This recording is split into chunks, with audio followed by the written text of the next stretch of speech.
रात को अचानक राधिका मौसी को किचन से कुछ गिरने की आवाज आई। उन्होंने बाहर निकल के देखा तो किचन में उन्हें कोई सफेद साड़ी में दिखा। वो चीख पड़ी, हे भगवान, आलतू जलालतू आई भला को टालतू, आलतू जलालतू आई भला को टालतू। राधिका मौसी को चीखते सुनकर श्रवण बाहर आता है भागते हुए। अरे माँ, क्या हुआ? क्या देख लिया? दादी माँ आ गई क्या सपने में? अरे बेटा, रसोड़े में देख तो कौन है?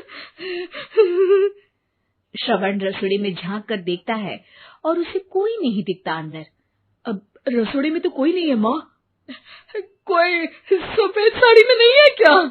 नहीं माँ, कोई भी नहीं है। चिल्लम चिल्ली की आवाज सुनकर काजल भी वहां आ जाती है। अब क्या हो गया माँ जी? अरे बेटा, रसोड़े में एक चुड़ैल थी सफेद साड़ी में। अरे क्या कर रही थी वो अंदर? अरे बताया नहीं, कल आएगी ना तो पूछ लूंगी। चुड़ैल जी, आपका क्या प्लान है? माँ जी, रात बहुत हो गई है, आपने कोई बुरा सपना देखा होगा, चलिए सो जाइए। राधिका मौसी सोने तो चली जाती है पर उनको रात भर नींद ही नहीं आती। वो कुछ भी उलझुल बातें सोचने लगती है। कहीं चुड़ैल की वजह से तो घर में टेंशन नहीं हो रहा, कहीं उसी की वजह से तो वो दादी नहीं बन पा रही। सुबह जब राधिका मौसी रसोड़े में छानबीन करती है तो पाती है कि नींबू का अचार गायब है। चुड़ैल नींबू का अचार ले गई? मुझे तो ठीक नहीं लग रहा कुछ। चुड़ैल को भी पता है कि जिंदगी का असली मजा तो खट्टे में ही है। राधिका मौसी झट से श्रवण को फोन कर देती है। बेटा, मुझे समस्या समझ में आ गई है, हमें एक तांत्रिक की जरूरत है। अरे क्या बोल रही हो माँ, तांत्रिक की क्या जरूरत है? आप पूजा पाठ तो कर ही रही हो ना। आलतू जलालतू मंत्र सारे फालतू जैसे कुछ मंत्र पढ़ो, चली जाएगी अपने आप चुड़ैल। अरे नहीं बेटा, कभी चुड़ैल को कम नहीं समझते। अरे तुझे पता भी नहीं चलेगा कि कभी वो छल करके काजल की जगह घर की बहू खुद बन जाएगी। क्या माँ, कुछ भी बोल रही हो? कहाँ काजल और कहाँ चुड़ैल। वैसे एक बात बताओ, काजल को अगर गाने के लिए बोल देना तो चुड़ैल काजल की आवाज सुनकर घर तो क्या, धरती लोग छोड़कर चली जाएगी। तुम ना पढ़े लिखे बच्चे हर चीज को मजाक समझते हो। तुम रहने दो, मैं खुद ही तांत्रिक को बुला लेती हूँ। अच्छा सुन, शाम को इमली लेके आना। क्या है कि चटनी खाए बहुत दिन हो गए है ना? नहीं माँ, इमली तांत्रिक से ही मंगवा लो ना, आटा वगैरह भी उसी से पिसवा लेना। देखो मुझे काम करना है। श्रवण रात को कई तरह की सब्जियों के साथ माँ के कहने पे चटनी के लिए इमली भी ले आया था, लेकिन राधिका मौसी के दिमाग में अलग ही फिल्म चल रही थी। उन्हें अब सिर्फ शक ही नहीं यकीन होने लगा था कि शायद चुड़ैल ने श्रवण पर अपना जाल बिछा दिया था, जिस वजह से श्रवण उनकी बात ही नहीं मान रहा था। पर कोई नहीं, आने वाली रात में राधिका मौसी खुद तैयार हो गई चुड़ैल को पकड़ने के लिए। रुद्राक्ष की माला, तुलसी का पत्ता, हनुमान चालीसा सब हाथ के पास ही था, बस चुड़ैल का इंतजार था। और जैसा राधिका मौसी ने सोचा था वैसा ही हुआ। वो चुड़ैल उस रात भी आई, पर वो राधिका मौसी से तेज निकली और राधिका मौसी के उससे पकड़ने के पहले ही वो भाग खड़ी हुई।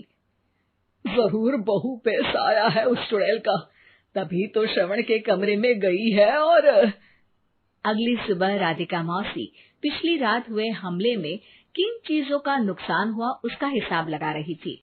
उनके खेमे से एक आम के अचार की शीशी भी गायब हो चुकी थी और वो इमली भी जो कल श्रवण लेकर आया था। राधिका मौसी इस बारे में सोच ही रही थी कि श्रवण जल्दी से रसोड़े में आकर दवाइयों की पोटली ढूंढने लगता है। अरे बेटा, क्या हो गया? अब माँ, वो काजल की तबीयत खराब है, बहुत घबराहट हो रही है उसे। हे भगवान, मैंने पहले ही कहा था कि तांत्रिक को बुला लेते हैं, पर नहीं। अब देखो, उस चुड़ैल ने काजल को अपने वश में करना शुरू भी कर दिया है।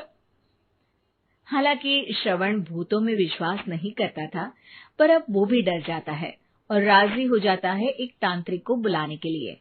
कुछ ही घंटों में तांत्रिक आ जाते हैं और राधिका मौसी तांत्रिक जी को सब बता देती हैं।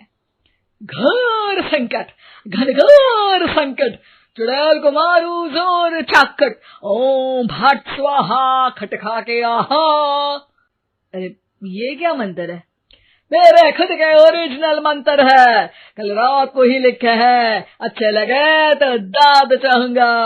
एक और मंत्र सुनो, अर्ज किया है आब्राकडाब्रा, दिल्ली बम्बई आगरा, चंदा मामा सोवरले सुरन मामू जारा। ये मंत्र है? अरे कोई 40 वालीसा पढ़ो ना। वक्त कम है, 40 नहीं पड़ेंगे, 20-25 में काम चलाना पड़ेगा। अलग निरंजन जाके लंदन, मुफ्त का मंजान घिस मेरे नंदन। अरे जल्दी करो तांत्रिक जी, जल्दी करो। तांत्रिक अपने उल झलूल मंत्र पढ़ने लगता है। श्रवण को तांत्रिक पे शक होता है। वो अपने एक डॉक्टर दोस्त को कॉल कर देता है ताकि कोई अनहोनी हो तो इमरजेंसी में चीजें मैनेज हो जाए। तांत्रिक धुनी रमाता है, जिसकी वजह से कमरे में काफी धुआं हो जाता है और जिसकी वजह से बहू की घबराहट बढ़ जाती है। अब भागेगी चुड़ैल। हाँ। बहू खांसते हुए धुएं से बचने के लिए बाहर चली जाती है। अरे भाग रही है, भाग रही है। पीछे पीछे श्रवण भी जाता है। बहू एक सोफे पर बैठ जाती है। तभी डॉक्टर दोस्त आ जाते हैं और श्रवण को पानी लाने के लिए कहते हैं। थोड़े चेकअप के बाद डॉक्टर कहते हैं, मेरे हिसाब से जाप का काम पूरा हो गया है। क्या मतलब? अरे कुछ भी नहीं माँ, कोई चुड़ैल नहीं है, खुशखबरी है, अब दादी बनने वाली है। मगर वो सब अचार के डब्बे। श्रवण दोनों अचार के डब्बे अपनी माँ को दिखाता है, जो कि उनके बिस्तर के नीचे छुपे हुए थे।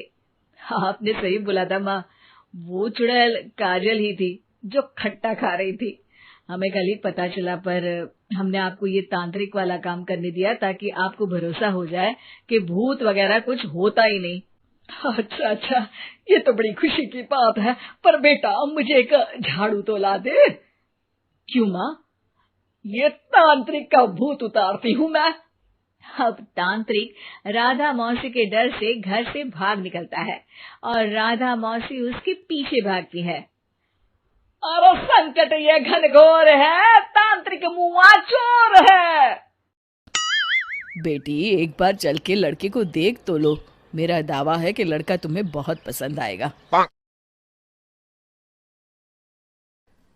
खूनी दुल्हन। आरती और विकास अपने माँ बाप के साथ दिल्ली में रहते हैं।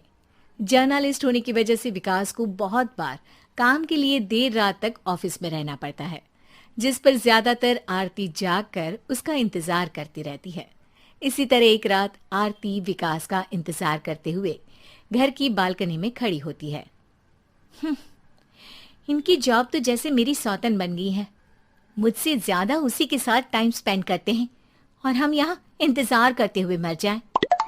अपने आप से ये सब बोलते हुए आरती की नजर मोहल्ले के कोने वाले घर पर पड़ती है, जिसके लाइट्स ऑन देखकर वो हैरान रह जाती है। ये इस घर की लाइट्स कैसे ऑन हो सकती हैं? यहाँ तो सालों से कोई नहीं रहता। वो ये सोच ही रही होती है कि तभी उसे घर की खिड़की पर औरत की परछाई के